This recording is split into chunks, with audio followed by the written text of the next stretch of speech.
Hello chess lovers, Suren here, and in this video I would like to share with you a fantastic game played by Danish chess grandmaster Bent Larsen.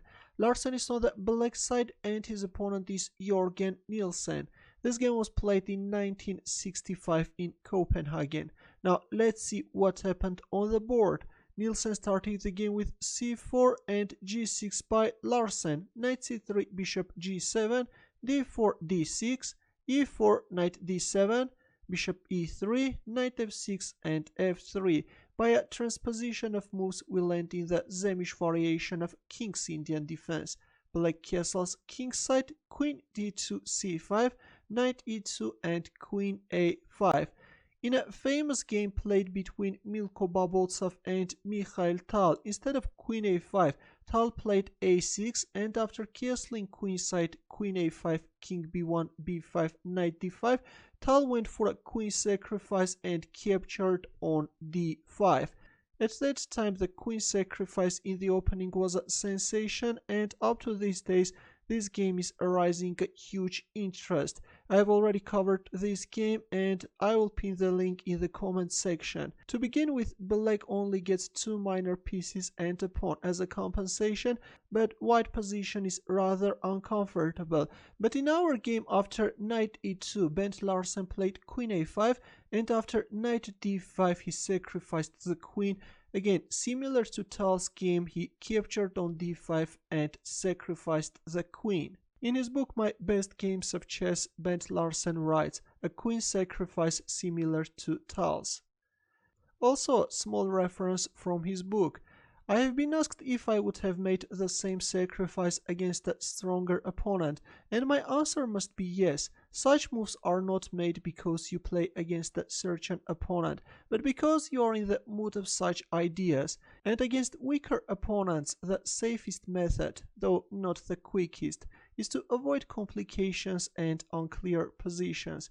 I am not sure that the sacrifice is correct in this position, but it shows courage and imagination. That is why it has been included in this collection. Let's see how the game progressed. White accepted the queen sacrifice, although could recapture on d5 with one of his pawns, but in the game we have queen takes a5, knight takes e3. Black is threatening a deadly fork from c2 square. That's why the queen retreats back on d2 and c takes d4. Black managed to strengthen the knight on e3. Knight f4. Of course, the pawn on d4 is untouchable because in the end of the day, again, there is that devastating knight c2 check.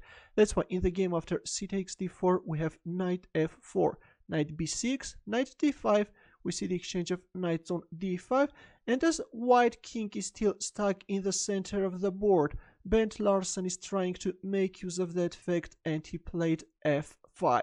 He wants to open up the center of the board and target white king. This knight on e3 is actually a beast, is successfully covering all the essential squares and is not allowing white king to castle. Bishop d3, f takes e4, bishop takes e4, e6, rook c1. A dubious decision by Nielsen. Instead of rook c1, it was better to capture on e6 and then play king f2.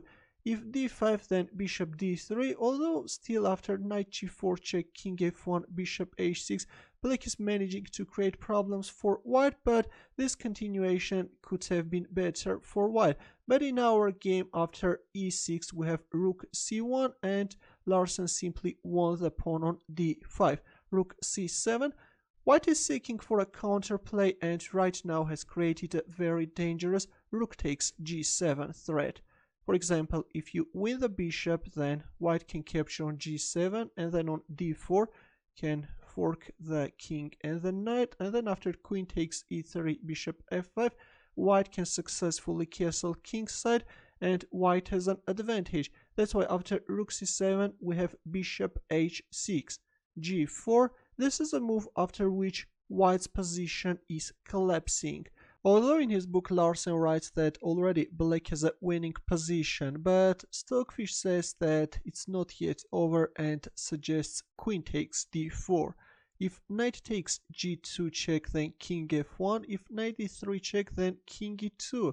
And if d takes e4, then white can recapture with the queen, bishop g5, in order not to allow the intrusion of queen, rook d1, bishop f5, queen takes b7, bishop h6.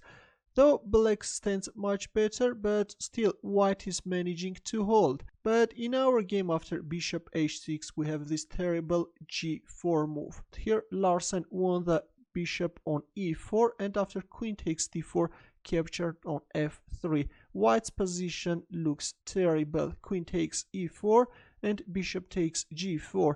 Black minor pieces are simply dominating the position. Rook g1, rook f8. Larsen is allowing Nielsen to exchange his rook with two minor pieces. We have rook takes g4, knight takes g4, queen e6 check. White is first announcing a check and only then is winning the knight. Although if a move like queen takes g4 straight away, then like in our game, these black rooks can start chasing white king, and it turns out that there is no way out.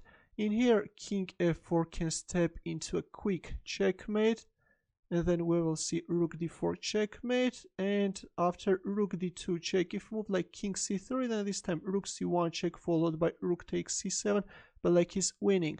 Let's go back in the game. After knight takes g4, we have queen e6 check, king h8, queen takes g4, but now, like in the previous line, the rooks are starting to chase white king. Instead of rook e8 check, of course, rook f1 is also winning, but in the game we have rook e8 check, rook e7.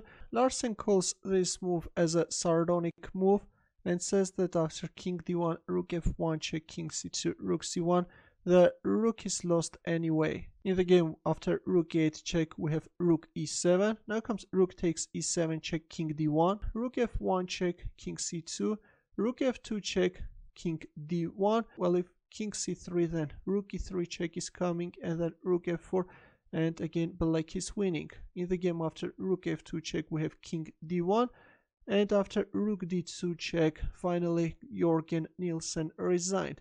If king c1, then rook e1 check is coming, and then we will see a checkmate on the board.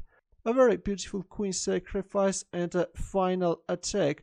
This bishop cooperating with two rooks successfully managed to kill white king. Actually, I'm impressed by this game because this game was simply played in the spirit of Mikhail. Thanks for watching. I hope that you enjoyed this game. For more games, consider subscribing to my channel. I will see you in the next video.